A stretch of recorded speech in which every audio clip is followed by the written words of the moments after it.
Magandang araw muli mga idol. Tuturo ko nga pala sa inyo kung paano mag DIY ng pagpaklas nitong cluster gauge nitong Toyota Vios 2011. Ayan. Tuturo ko sa inyo kung paano magbaklas itong cluster gauge. Step by step mga idol. Ayan. Kailangan baklasin muna natin itong to. Kailangan baklasin muna natin to para mabaklas natin yun, para hindi ma-damage yung ibang mga lock. Ganyan lang kasimple mga idol. Kailangan may gamit kayong ganito. Ayan, madali lang tanggalin. Tapos ito susunod natin.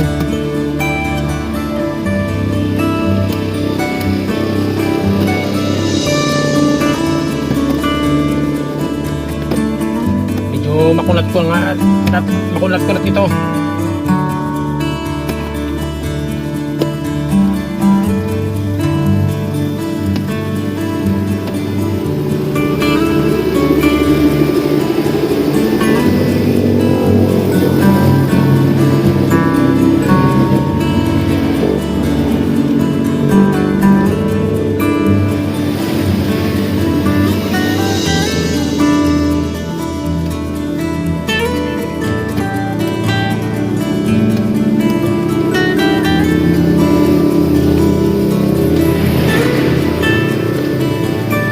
Lalay lang para hindi ma-damage.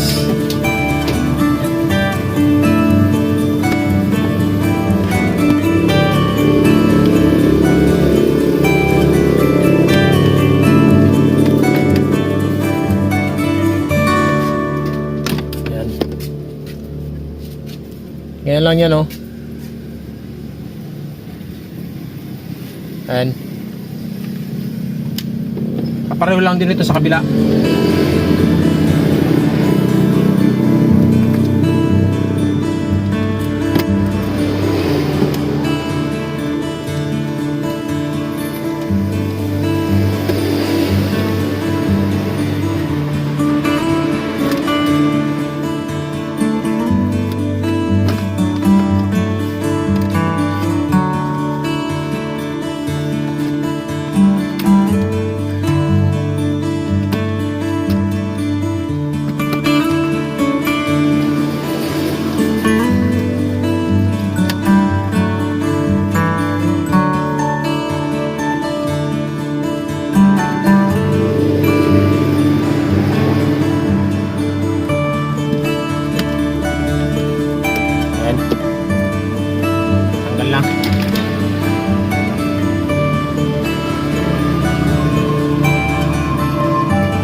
Lock lang din sa mga ganyan.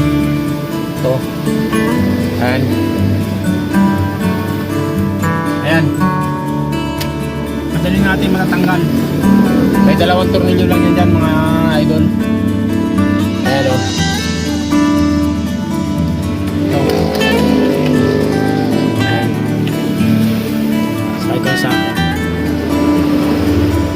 Ayan. Pag natanggal ninyo yan, dali na.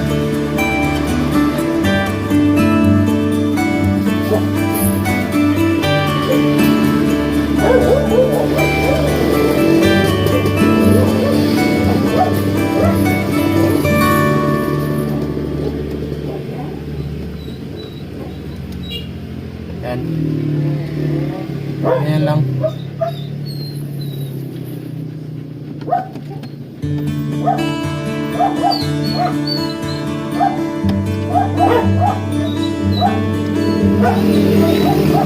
Ayan, tanggalan natin. Tapos tanggalin lang natin itong dalawang sakit. Oh. Ayan o. Madali naman tanggalin mga idol. Ayan o. I-press nyo lang ito. Teka lang. Yung...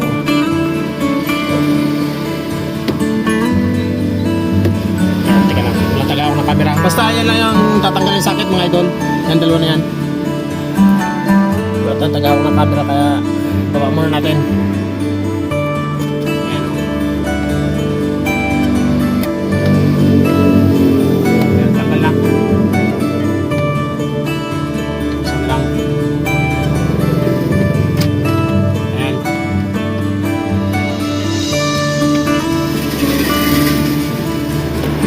Tanggal lang sa akin.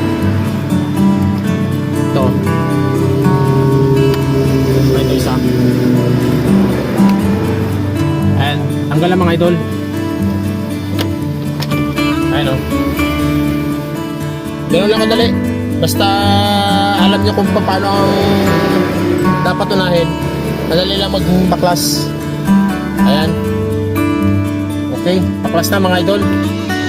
Pag sinuli nyo, gano'n lang din. Sundan lang din ninyo kung paano nyo binaklas. Ganun lang ang pagsasauli. Sana may natutunan kayo mga idol sa ating video na ito. Maraming salamat sa inyong muling panonood. Kung bago pa lang kayo napadala sa akin channel, huwag nyo kalimutan mag-subscribe at pakilike na rin mga idol para